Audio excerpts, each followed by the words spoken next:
So mga kabunyog, hmm, kanina, ito, napanood natin yung itong si Risa at saka si Pia. Nagbanggaan kanina. Ha? Nagbanggaan kanina si Risa at Pia. Ano ba ang issue ni Pia Cayetano? Ha? Si Senadora Risa kasi, kanina kasi yung abogado ng prosecution, private prosecutor, si Attorney Ligutan, tinanong ni Senadora Risa kanina.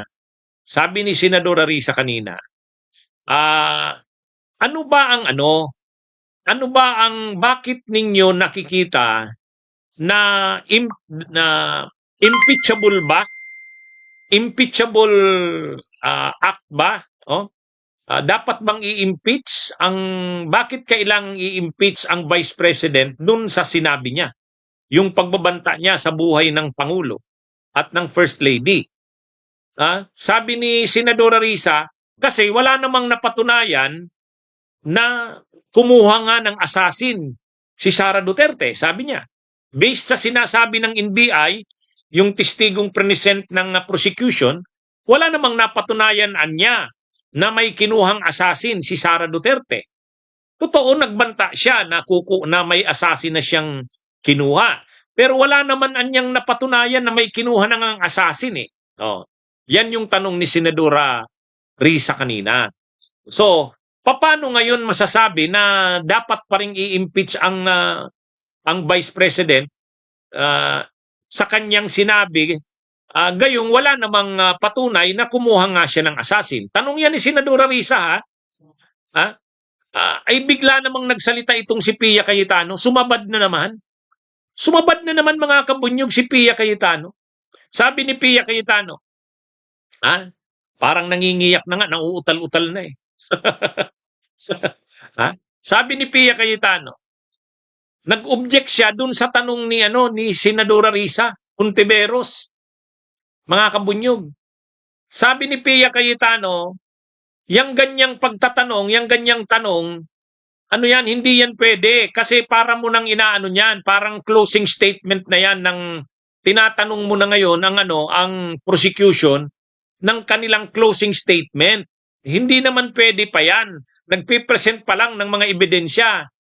Parang ang gusto mo na mag-present na ng closing statement. Hindi. Ganun talaga yung sinabi ni Pia Cayetano. Biglang binara si Senadora Risa. Bakit mali daw yung tanong? Yung manner daw ng pagkakatanong ni Senadora Risa ay mali. Kasi parang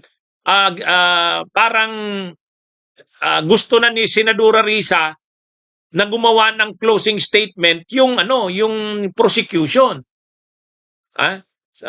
Hindi daw pwede yon kasi nagpipresent pa lang naman ng mga ebidensya. Alam niyo mga kabunyog, napaka-rude, napakagarapal. Unang-una, Senator Judge siya, si Risa, ay si Pia. Senator Judge din si Senadora Risa. Kung mayroon ka man lang respeto sa kapwa mo Senator Judge, bakit mo kailangang i-call out yung ganun? Di ba mga kabunyog, mga kababayan? Talagang mainit ang dugo nito ni Pia Cayetano kay Senadora Risa. Napapansin nyo, lahat na lang ng ginagawa, sinasabi ni Senadora Risa, ay inaano nito, kinukontra nito. Ngayon, ang sabi naman ni Senadora Risa, napaka-honest naman ni Senadora Risa eh. Ang paliwanag niya, sabi niya, hindi. Relevant sa akin yon, importante sa akin yon bilang Senator Judge. Kasi gusto ko talagang malaman, bakit sa sinabi na yun ng Vice Presidente, dapat siyang ma-impeach. Pakipaliwanag. Kasi gusto niyang malaman eh, bakit impeachable offense yun? Hindi. Sa totoo lang, hindi kasi abogada si Senadora Risa. Hindi siya abogada, hindi naman siya nagyayabang na Pero honest lang naman siya kasi mag-judge siya eh. Gusto niyang malaman, walang napatunayan niya o walang napatunayan na kumuha ng assassin.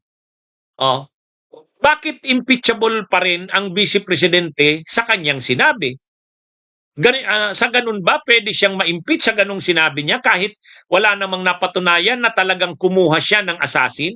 Ang ganda nga nung tanong ni Senadora Risa eh. Hindi pinapakita niya dito na hindi siya bias. Gusto niya talagang maliwanagan. 'Di ba mga kabunyog, mga kababayan? Ay biglang humirit itong si Pia Cayetano. Ang sabi ni Pia Cayetano, ano yan, alisin daw sa record yung sinabi ni Senadora Risa. Pinapa-strike ni Pia Cayetano. Pinapa-strike yung sinabi ni Senadora Risa. Kasi daw, hindi pa naman daw pwede ang ganon. Kasi sa ganon tanong daw, parang closing statement na ang gustong mangyari ni Senadora Risa. Ha? Bastos itong si Pia Cayetano. Nung nakaraan, nung June 17 na, yung special session, binastos niya na rin si Senadora Risa noon. Mabuti na lang, mabait si Senadora Risa. Hindi naman siya Kanina naman, hindi rin ang taas ng boses si Senadora Risa, kahit bastos yung ginawa ni Pia Cayetano. Honest lang si Senadora Risa. Sabi ni Senadora Risa kanina, Mr. Prosecutor, paki-explain, kasi wala naman kayong napatunayan na kumuha nga, na may kinuha ngang assassin, si VP Sara Duterte. Paano naging impeachable offense yung statement niya? Impeachable na ba yun? Paano? Pwede bang pakipaliwanag? Ano yun eh? Kumbaga honest to goodness na tanong. Hindi naman kasi lawyer si Senadora Risa, so gusto niyang maliwanagan. Kasi magde-decide siya eh. Magiging judge siya eh. Kaya biglang tumayo naman itong si Risa, ay si Pia Cayetano, binara si Senadora Risa. Mabuti, mabait si Senadora Risa, hindi naman nagtaas ng boses. Pero napaka garapal ng ginagawa nito ni Pia Cayetano. Ibang klase itong na ito. Hindi lang 'yan.